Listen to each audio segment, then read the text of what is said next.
안녕하세요. 오늘도 사연살롱을 찾아주셔서 감사합니다. 저는 내일 모레 60대가 되는 50대 후반 여자입니다. 말주변이 좋지는 않은 편이라 살면서 아무리 필요한 순간이 와도 이런 곳에 사연을 쓰게 될 줄은 몰랐는데요.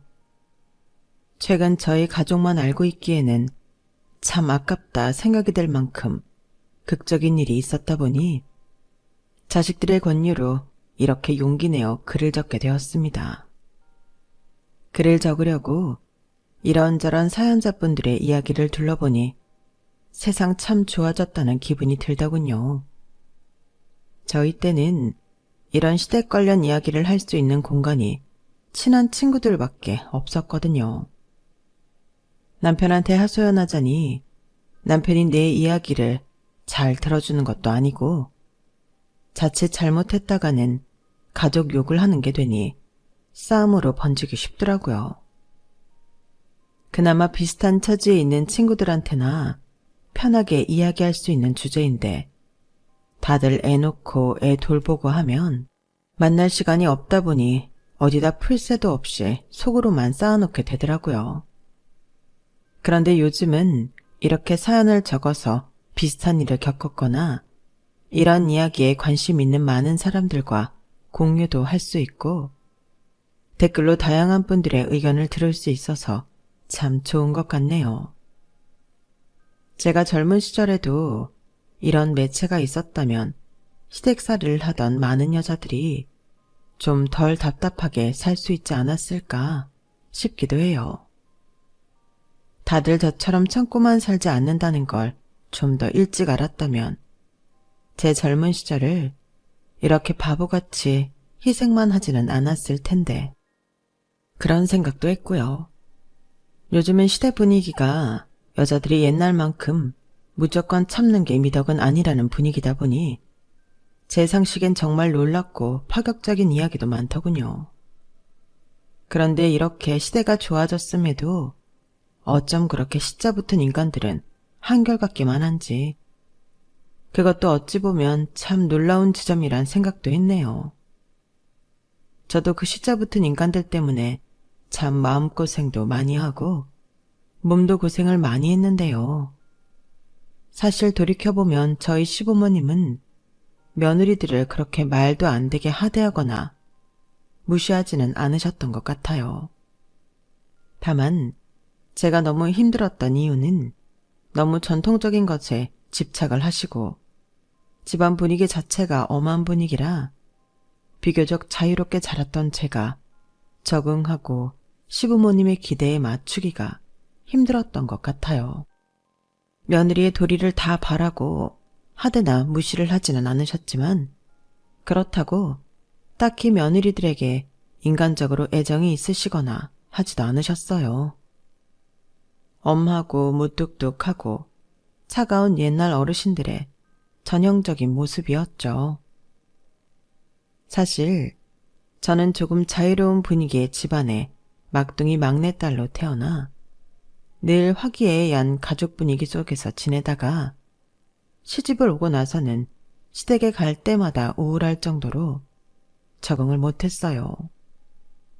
물론 가끔 다른 친구들의 이야기를 들어보면 저희 시부모님은 양반이다 싶을 때도 있긴 했지만 각자 처한 상황이 다르고 내일은 남일보다 크게 느껴지기 마련이니 그런 게 그리 큰 위로가 되지는 않더라고요. 그래서인지 저는 처음 시동생이 결혼해서 동서를 데리고 왔을 때 내생은 안 했지만 속으로 엄청 기뻐했었어요. 남편도 시댁도 다 한편인 느낌이라 시댁에 올 때마다 혼자인 느낌을 지울 수가 없었는데 동서가 들어온다면 같은 며느리로서 제 편이 되어줄 것 같았거든요.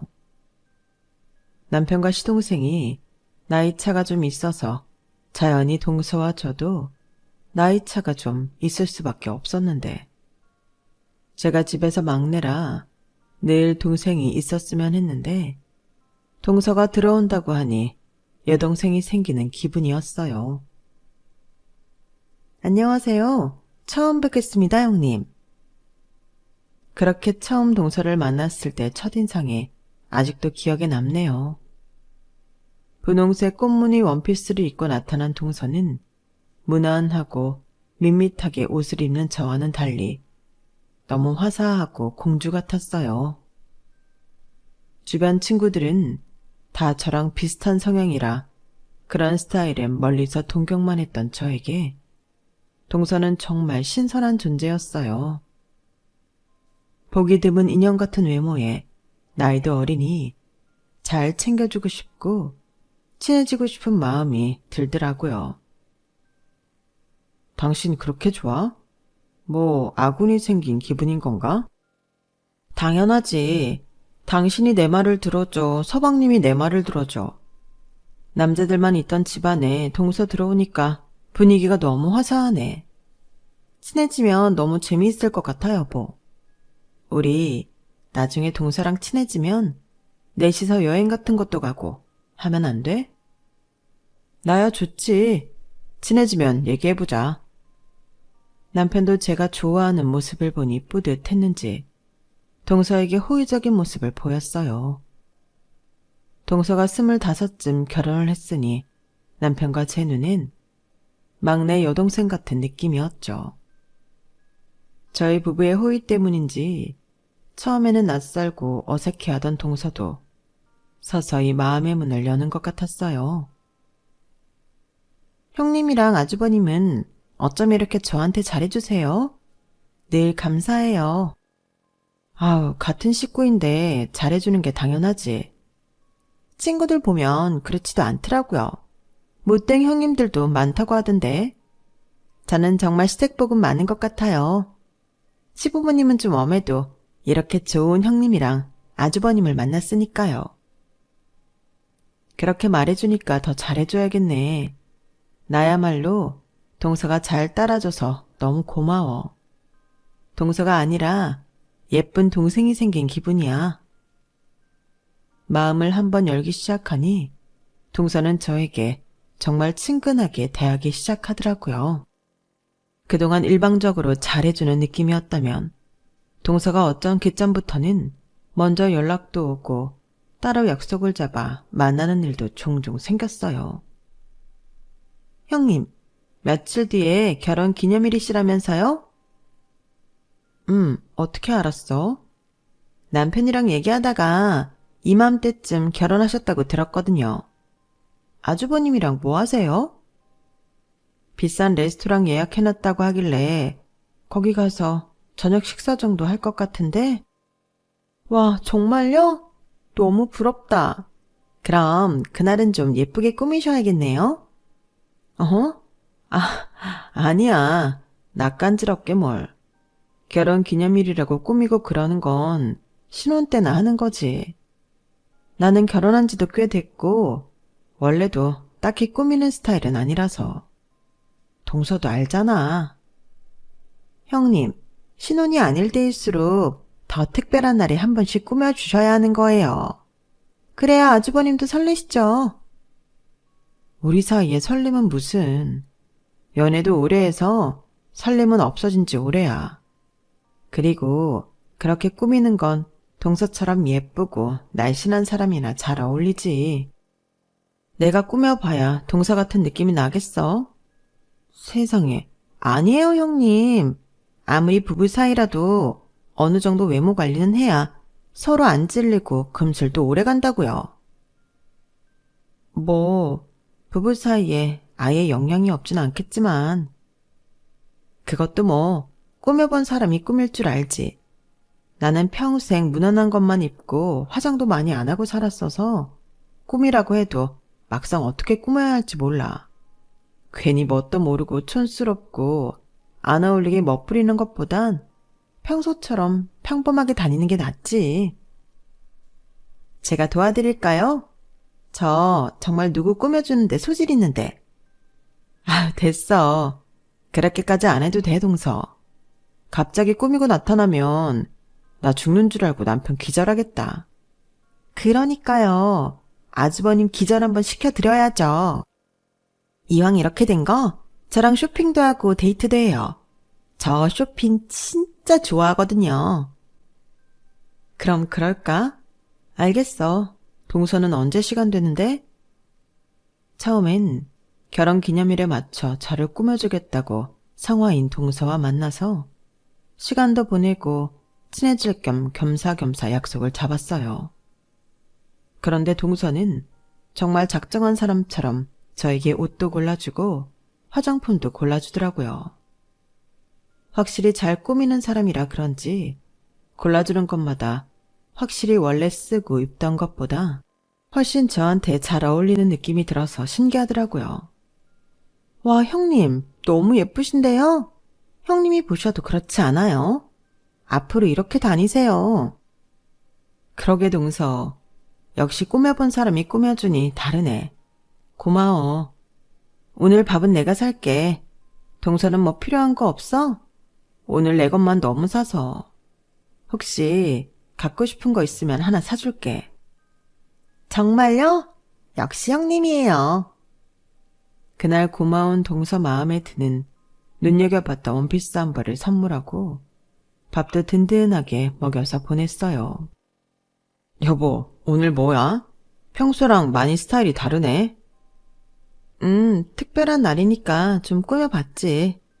와, 진짜 예쁘다. 이런 스타일도 잘 어울릴 줄 몰랐어. 너무 예뻐. 비행기 그만 태워. 부끄럽게. 그래도 당신한테 예쁘단 말 들으니 좋네. 결혼기념일엔 남편의 반응이 좋아서 기분이 너무 좋더라고요. 가만히 있어도 예쁜 동서가 그날 이후 너무 고맙고 이쁘더라고요. 그때 이후부터였던 것 같아요. 동서랑 따로 시간을 내서 만나기 시작했던 시기가요. 형님, 솔직히 제사 너무 힘들지 않아요? 저 정말 안 하고 싶어요. 힘들지. 요즘은 제사상도 많이 간소화됐는데 어머님은 꼭 전통 방식을 고집하시니까. 진짜 남들이 보면 무슨 제사상이 아니라 잔치상인 줄 알겠다니까요.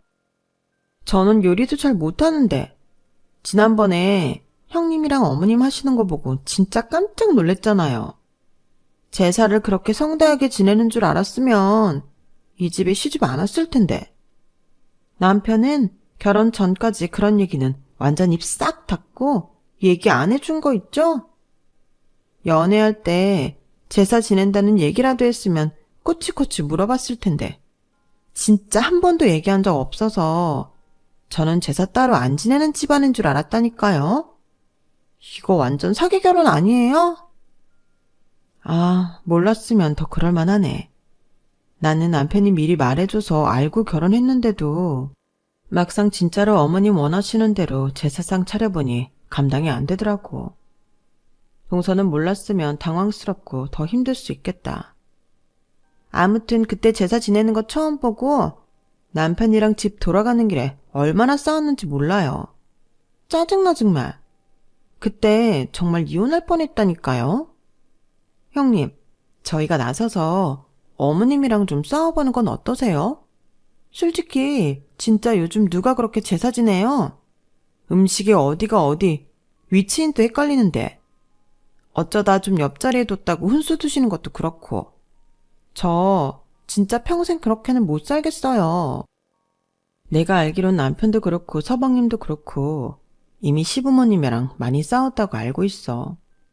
아무리 남자들은 부엌 안 들어온다고 해도 어머님 혼자 그 더운 여름에 땀 뻘뻘 흘려가며 고생하는 게 보기 좋진 않았나 봐. 지금이야 나도 있고 이제 동서도 있지만 생각해보면 그래. 음식 가짓수가 한두 개도 아닌데 혼자서 그렇게 고집스럽게 다 하면서 말리는 아들들하고도 싸워서 이겼다는 게 우리가 뭐라 해서 될 일이 아닌 것 같아. 그래도 뭐라도 해봐야 하는 거 아니에요? 나도 그러고 싶지만 어차피 못 이길 거면 그냥 표면적으로 사이라도 좋은 게 낫지 않나 싶어. 어머님이 그런 부분 빼면 다른 집 시어머니에 비하면 꽤 괜찮으시잖아. 그래요? 전 잘 모르겠어요. 제 친구들은 다 비슷한 수준의 집에 시집가서 오히려 잘 사는 집이 저런 거에 더 집착 안 하더라고요. 이대로 사는 게 맞는 건지 모르겠어요. 형님이 싸우기 싫으시면 제가 싸워볼게요. 제가 싸워서 이기면 형님도 덕 보는 거 아니에요? 동서와 친해지니 시댁에 대한 불만을 공유하고 터놓을 수 있는 사람이 생겨서 참 좋았지만 그 정도면 그래도 참을 만하다는 저의 의견과는 달리 동서는 유독 시댁이 요구하는 며느리의 덕목에 대해 못 견뎌 했어요. 저보다 한 세대 어린 나이라 요즘은 좀 시각이 다른가 보다. 생각하려고 해도 저와 편을 지어서 자꾸 시댁과 싸우려고 하는 동서가 이해가 되지는 않더라고요.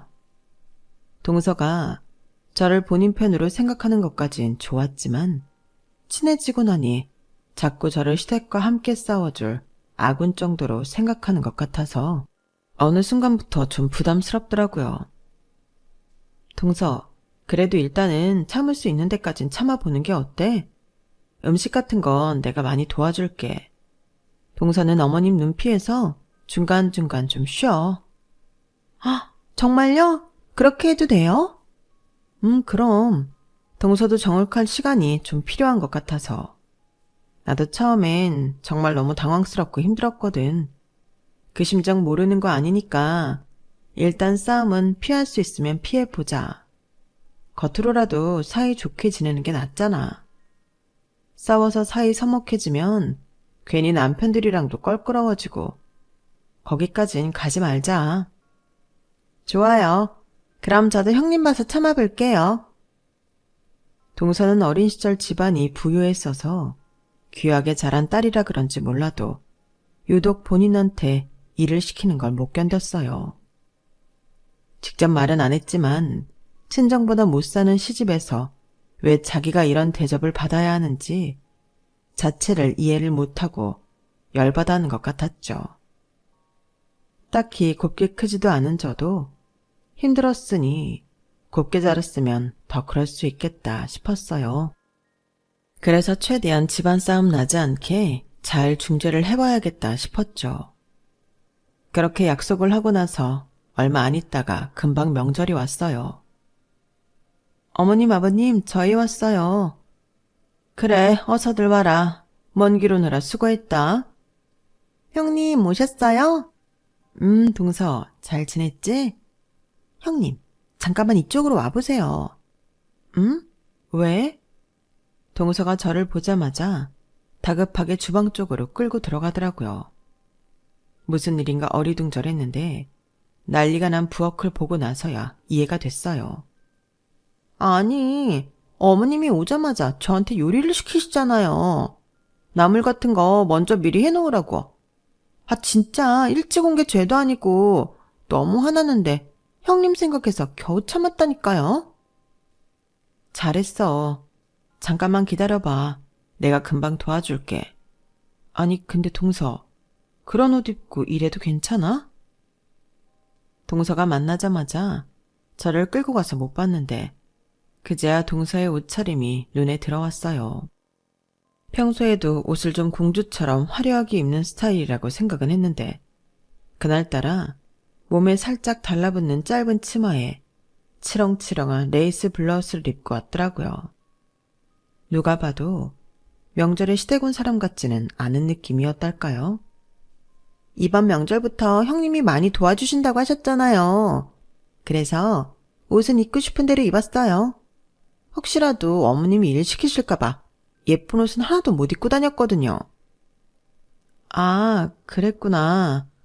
아, 예쁘네.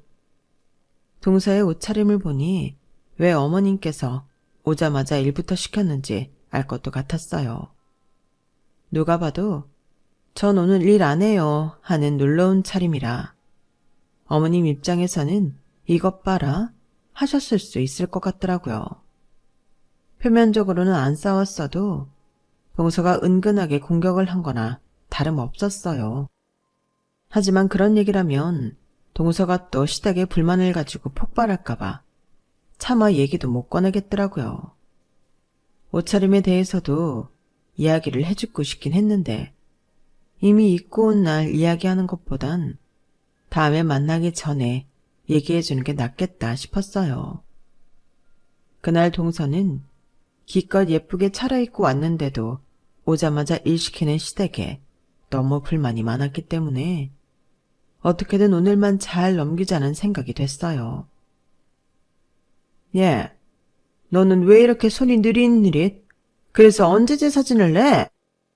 엎친 데 덮친 격으로 어머님께서는 동서가 못마땅했는지 자꾸만 부엌을 왔다 갔다 하면서 동서에게 한마디씩 하셨어요.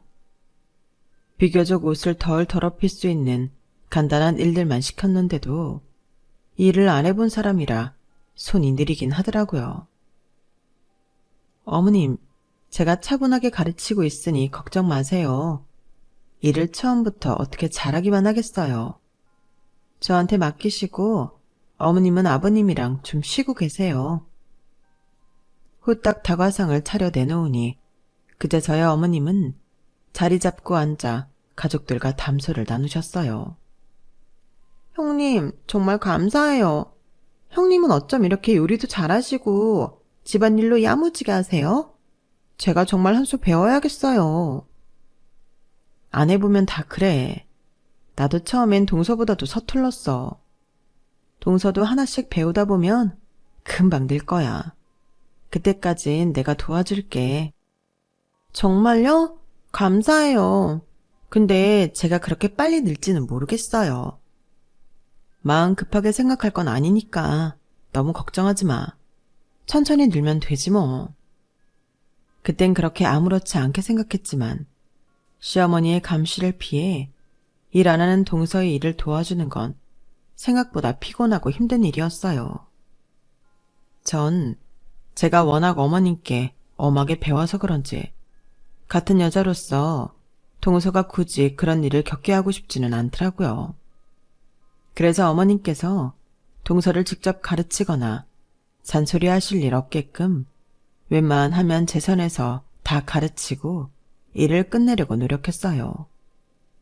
그런데 문제는 동서였어요.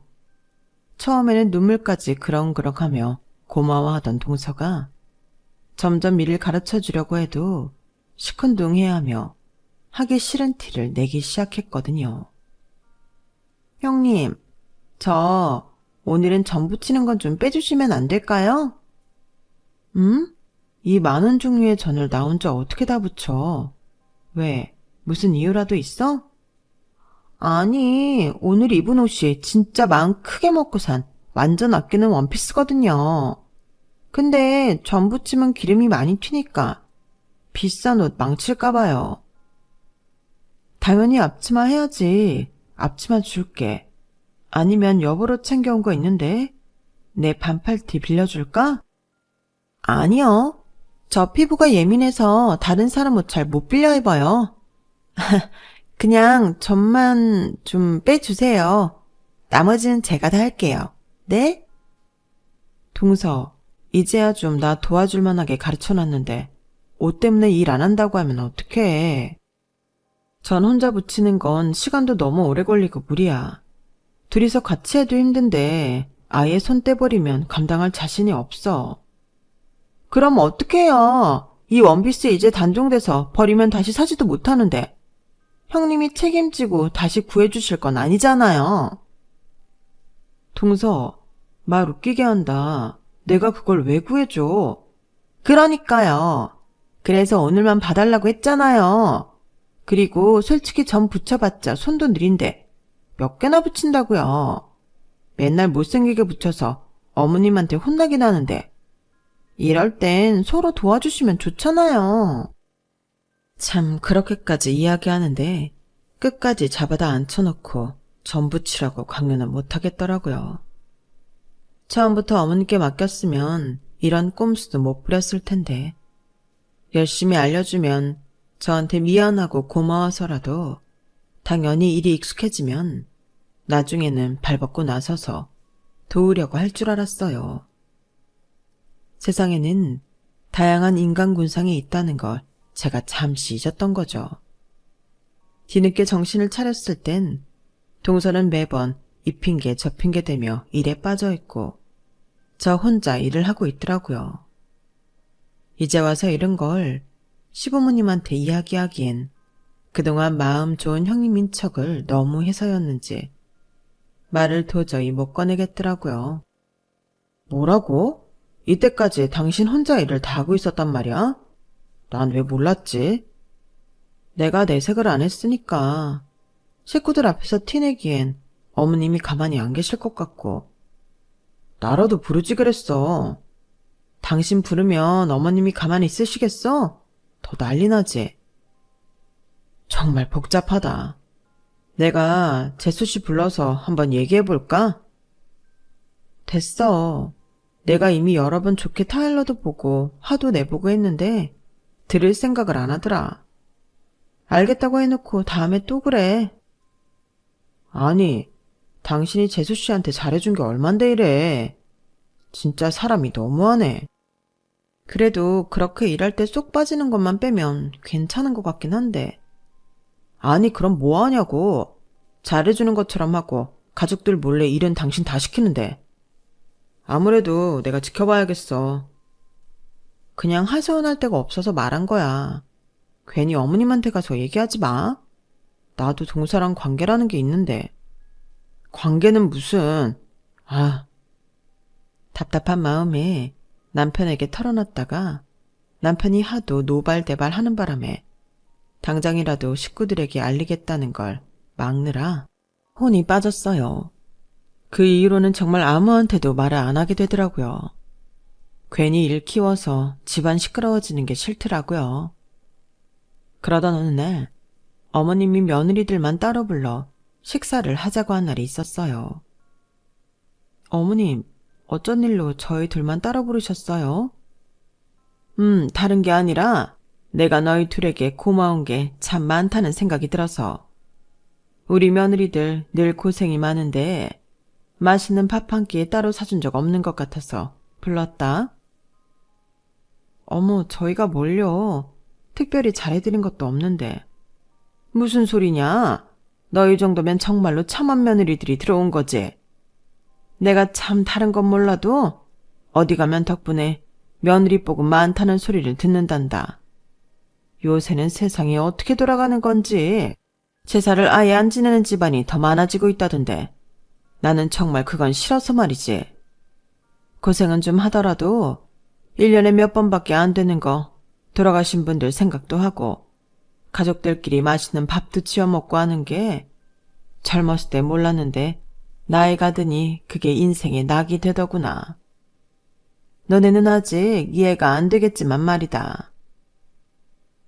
아니에요. 무슨 말씀인지 알겠어요, 어머님.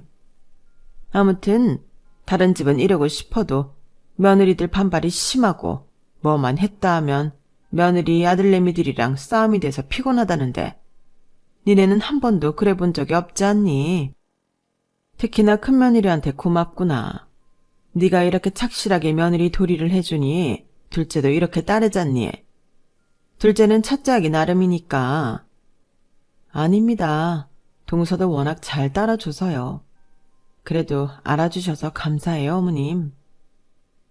저를 칭찬해 주시는 말에 기분은 좋았지만 마냥 혼자 칭찬받기 뭐해서 동서도 칭찬하려는데 차마 입이 안 떨어지더라고요.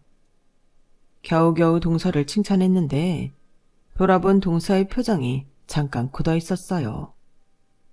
그러더니 저랑 눈이 마주치자마자 갑자기 생글생글 웃으며 어머님 팔짱을 끼더라고요. 어머님, 그러시면 저 서운해요. 저는 형님도 좋지만 형님만 보고 잘 따르는 건 아닌데 제가 워낙 순하고 둥글둥글하니까 형님이랑 잘 지내는 것도 있죠. 둘째라고 더 첫째 잘 따르나요? 그래, 너도 잘해주고 있으니 둘 사이도 문제없이 잘 지내는 거지. 그러니 둘 다 불렀잖니. 고마워서. 솔직히 우리 집안이 뭐 그리 대단한 집안도 아니고 재산이 썩 많은 것도 아닌데 별 다른 조건 없이 잘해주고 있는 거잖니. 그래서 말인데 내가 유언장을 작성하려고 하고 있다. 유언장이요? 내 나이도 벌써 내일 모레 80인데 이제 슬슬 준비를 해야 하지 않겠니? 아직 아들들도 모르고는 있지만 내가 강남에 30평대 아파트를 사놨거든. 그럴듯하게 줄 거라곤 이거밖에 없어서 자식들에게 물려줘야겠다 싶었는데 아파트다 보니 두 집 중 하나에 몰아서 줘야 할 것 같아서 말이다. 팔아서 반반 나눠주자니 그 아파트가 곧 재개발 들어가면 집값이 뛸 아파트라 그러기가 아까워서. 너희 둘 다 며느리 뚜리를 정말 잘해준 건 알지만 어쩔 수 없이 한 명에게 몰아서 주고 집값이 오르면 나중에 너희끼리 상의해서 분할을 하는 게 나을 것 같구나. 어머나 세상에, 저 그 아파트 알아요, 어머님? 저 어릴 때 살던 동네잖아요. 안 그래도 저 이사 가려고 했는데 마땅한 곳이 없어서 고민했는데 저희 주시면 안 돼요, 어머님? 아니나 다를까 동서가 먼저 선수를 쳤어요. 어머님 말씀이 이해가 안 가는 건 아니었지만 당장 분할하지 않고 한 집에만 물려주면 집값이 올랐을 땐 더더욱 욕심이 생겨서 분할하지 않을 가능성이 높아 보였어요. 특히나 동서는 어릴 때 잘 살았던 자신의 집안 형편을 무척이나 그리워했기 때문에 예전에 살던 동네라면 사족을 못 쓰는 경향이 있었어요. 그래서 이제 그 어느 때보다 눈을 반짝이며 마음을 표현하더라고요. 그러고 싶지만 그걸 이렇게 갑자기 정할 수는 없는 노릇이잖니. 어느 쪽에 줄지는 안 그래도 상의하고 있단다. 우리도 사람인데 아무래도 우리한테 잘하는 집에 주고 싶은 건 사실이야. 너희가 하는 거 봐서 줘야 하지 않겠니?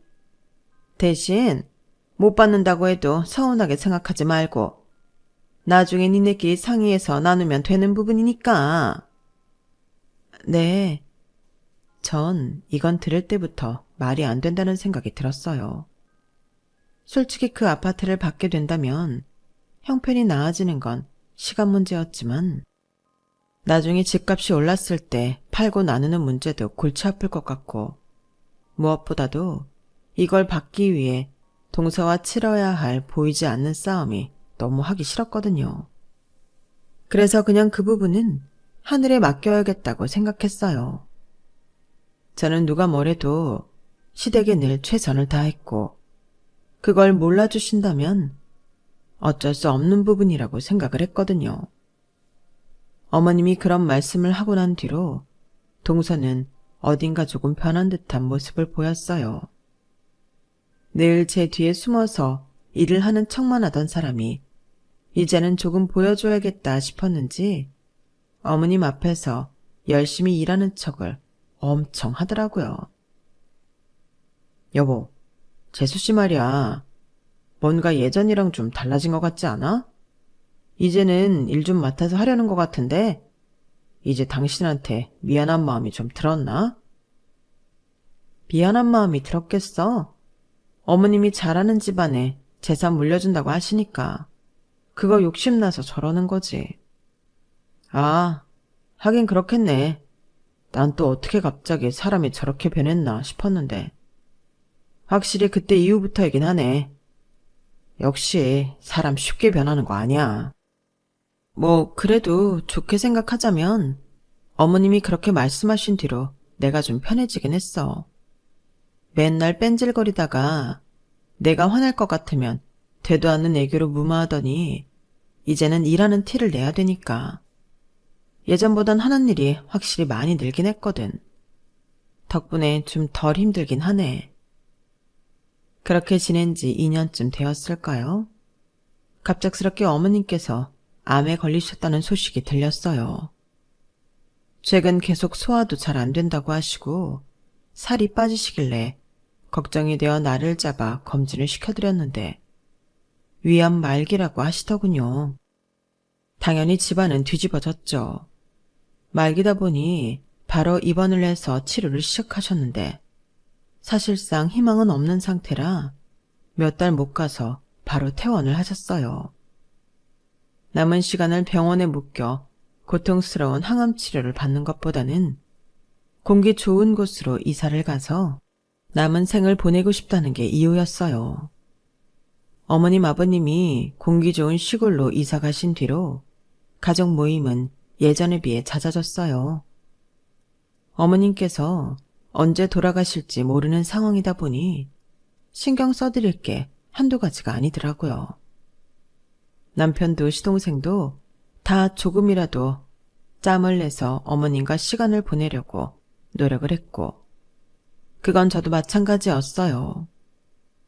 어머님께서 건강이 악화되자 변한 건 동서 한 명뿐이었어요. 동서, 이번 주말엔 내려올 수 있어? 동서 안 내려온 지 꽤 됐잖아. 그 사이에 가족 모임을 벌써 3번이나 했는데 어머님께서 동서도 찾으셔. 형님도 아시잖아요. 저 바쁜 거. 남편 내려보내니까 저한테는 이런 일로 일일이 연락은 하지 말아주세요. 저도 어머님 너무 뵙고 싶죠. 근데 시간이 안 나는 걸 어떡해요? 누구는 시간이 나서 가? 어머님 사시면 얼마나 사신다고 그냥 좀 맞춰드리자. 나도 매번 오라는 게 아니라 그래도 벌써 몇 번 모였는데 동서는 빠진 게 절반 이상이니까 하는 얘기야. 어머님 아버님도 좀 의아하게 생각하고 계시고, 괜히 섭섭하게 해드려서 좋을 거 없잖아. 제가 어머님 댁에 선물 챙겨 보내고 있어요. 꼭 거기 내려가서 같이 시간 보내야만 신경 쓰고 있는 건 아니잖아요. 저는 저대로 알아서 할 테니까 신경 쓰지 마세요. 아들들만 착실히 내려가면 됐지. 제가 보고 싶으셨으면 어머님이 직접 연락을 하셨겠죠. 동서가 그렇게까지 강경하게 나오니 제가 할 말이 없더라고요. 동서 말대로 제가 강요할 일도 아니었고요. 동서가 워낙 내려오기 싫어하니 가족 모임이 잡힐 때마다 매번 서방님과 싸움이 나는지 서방님도 얼굴이 늘 죽상이었어요. 재산 받는다고 한동안 열심히 아양 떨 때랑은 너무 상반된 모습에 기가 막혔죠. 작은 며느리도 시간 내서 한번 내려오거라. 내가 언제 죽을지 모르니 재산을 어떻게 나눠줄지 이야기를 하려고 하니까. 네, 어머님. 정말로 기가 막혔던 건 재산 분할에 관해 이야기를 하시겠다고 하니 그때서야 없던 시간이 생긴 건지 동서가 바로 내려오겠다고 대답을 하더라고요. 동서는 내심 그동안 가족 모임에 참여 못한 게 불안했는지 그날 차 안에 선물을 바리바리 싸들고 왔더라고요. 온갖 암 환자에 좋다는 음식과 약재를 지어왔는데 이제 와서 이런 게 다 무슨 소용인가 싶더라고요. 물론 어머님 생각은 다르실 수 있었겠지만요. 어머님, 제가 그동안 너무 못 찾아뵈서 죄송해요. 이제부터 시간이 좀 될 것 같거든요. 앞으로는 자주 올게요. 그래도 제가 보낸 선물은 다 잘 받아 쓰셨죠? 제가 자주는 못 왔어도 마음은 항상 어머님 댁에 있었던 거 아시죠? 그동안 나 몰라라 하고 안았던 사람이 우는 낯으로 입에 발린 소리만 해대는데 어쩜 저렇게 뻔뻔할까 싶더군요.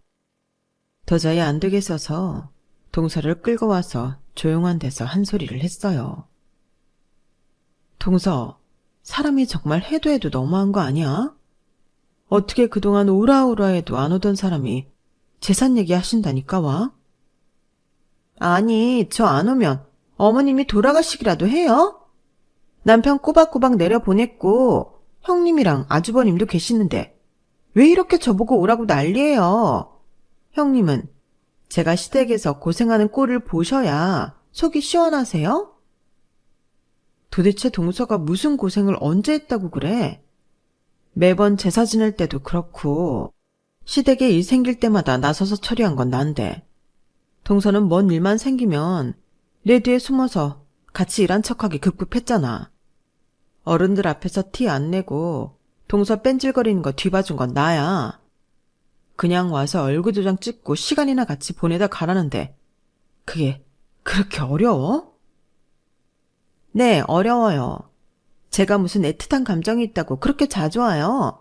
저도 제 인생이 있죠. 저는 솔직히 시댁에 그렇게 좋은 감정 없어요. 틈만 나면 어떻게든 며느리들 일 시키려고 하는데 좋은 감정이 어떻게 생겨요?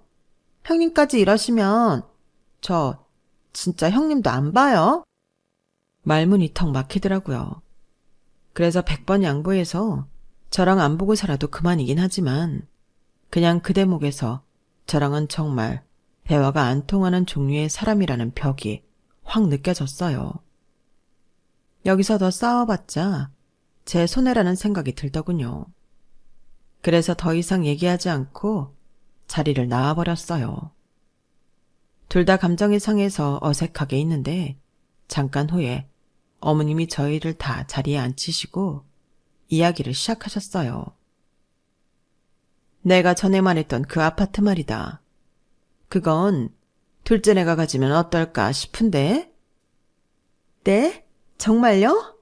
어머님, 역시 어머님밖에 없으세요. 솔직히 말하면 동서가 이렇게 시댁에 소홀하게 대하는 걸 보고 저도 기회를 아예 안 했던 건 아니었어요. 그래서인지 표정 관리가 안 되더라고요. 매번 제사도 제가 다 지냈고 일 생길 때마다 발벗고 나선 건 저인데 제사는 동선에 다 준다는 게 믿기지가 않았어요. 이럴 줄 알았으면 진작에 티를 낼 걸 하는 후회와 서운한 감정이 북받쳤어요. 남편도 깜짝 놀랐는지 아무 말도 못하고 있더라고요. 엄마, 진짜 감사해요. 그래, 형네는 우리보다 잘 사니까. 그런 것보다도 둘째 며느리가 그 동네에 대한 향수가 많아 보여서 너희 매번 천세로 이사 다니는 것도 보기 안 좋고 해서 이왕 그렇게 된 거 집값 오를 때까지 그 아파트에서 살아보라고. 너희 결혼할 땐 집 한 채를 못 해줬잖니. 거기가 살기엔 너무 낡고 오래되긴 했지만 재개발만 확정 나면 집값은 뛸 테니까 그때까지만 잘 버텨봐라. 감사합니다. 감사합니다. 기뻐하며 연신 머리를 조아리는 동서와 시동생을 보니 마음이 착잡하더라고요. 저도 모르게 표정을 굳히고 있었는데 저를 가만히 지켜보고 계시던 어머님이 저를 불러 조용히 물으시더라고요. 서운하니? 어머, 서운하긴요. 아니에요, 어머님. 내가 다 뜻이 있어서 그런 거니 너무 서운해하지만은 말아라. 어머님은 알 수 없는 말씀만 남기셨어요. 그날은 평소보다 집에 빨리 돌아왔어요. 남편도 저도 정말 너무 속상했죠. 아니, 엄마는 어떻게 당신이랑 나한테 이렇게 하셔? 상준이 그놈이 아무리 그 집 달라고 그렇게 떼를 썼다지만 그걸 떼쓴다고 진짜 줘? 그게 무슨 소리야? 서방님이 그 집을 달라고 떼를 썼어? 그놈 그래서 매번 내려온 거잖아. 당신이 자리 비울 때마다 그 집 달라고 엄마 얼마나 괴롭혔는지 알아? 오죽하면 아빠가 호통도 쳤어. 넌 재산 뺏으려고 매주 내려오냐고. 당신 동생이라 이런 말 정말 미안한데 동서나 서방님이나 정말 끼리끼리다. 솔직히 나도 그렇게 생각해. 근데 어떻게 순수하게 잘해드린 우리를 놔두고 걔네한테 재산을 줘? 참, 우리 엄마도 엄마다. 에휴. 그렇게 어머님을 원망한 지 몇 달이 지나지 않아 어머님은 돌아가셨어요. 어머님의 유언장에 적힌 대로 이 집안의 유일한 재산이나 다름없던 아파트는 동선의 재산으로 넘어갔죠. 동선은 그 아파트에 이사 간다고 아주 싱글벙글 난리더군요. 형님, 저 다음 달에 이사 가요. 이사 가면 놀러 오세요. 아, 배 아파서 못 놀러 오시려나? 그렇게 시댁에 충성을 다 바쳤는데 죽 써서 개중꼴 됐으니까요. 대놓고 저를 비웃는 소리에 머리채라도 잡고 싶었지만 그냥 꾹 참고 무시했어요. 제가 처음 봤던 귀엽고 공주 같던 동서는 온데간데 없고 아주 얄밉고 못된 여자만 남아있더라고요. 그때까지만 해도 저는 참 제 인생에 복도 없고 뭣도 없다고 생각했네요. 착하게 착실하게 살았다고 생각했는데 저렇게 얍삽하게 산 사람이 더 잘 산다고 생각하니 옛날처럼 살고 싶지 않다는 생각밖에 안 들었어요. 그런데 하늘이 다 지켜보고 있다는 말이 맞는 모양이었어요. 그로부터 벌써 7년이 지났는데 재개발이 되어 집값이 오른다던 그 아파트는 쓰러지기 일보 직전인데도 재개발 허가가 안 났고 낡을 대로 낡아 바퀴벌레가 쥐가 득실거리고 비위생적인 것이 소문나 집값이 대폭 하락했거든요. 남편을 통해 들었는데 아직도 서방님과 동서는 그 집의 미련을 못 버리고 개구생을 하며 붙어 살고 있다고 해요. 게다가 알고 보니 어머님께서 재산을 넘겨줄 때 아파트 빚을 다 못 갚은 상태에서 넘겨주신 탓에 빚만 생겼다고 하더라고요. 그걸 듣고 나니 혹시 어머님께서 다 알고 계셨나 싶은 생각이 들더라고요. 그제서야 저한테 하셨던 이해할 수 없었던 말씀이 생각나더라고요. 매주 재산을 달라고 떼쓸어 내려갔다던 시동생이나 어머님 건강이 악화되니 코빼기도 안 내비치던 동서에게 상을 주시는 척 벌을 준 게 아닌가 싶네요. 재산을 물려받는다고 기뻐하던 얄미운 동서의 얼굴을 떠올리니 지금 상황이 아주 속이 다 시원할 지경이에요.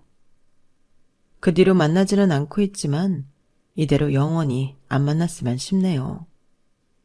한때 너무 바보같이 살았나 후회했던 적도 있었는데 어머님 덕분에 그런 생각은 이제 그만해도 될 것 같다는 생각이 들었어요. 역시 인생은 길게 봐야 하는 거고 사람은 다 자기가 한 짓을 돌려받는 순간이 오기 마련인 것 같아요.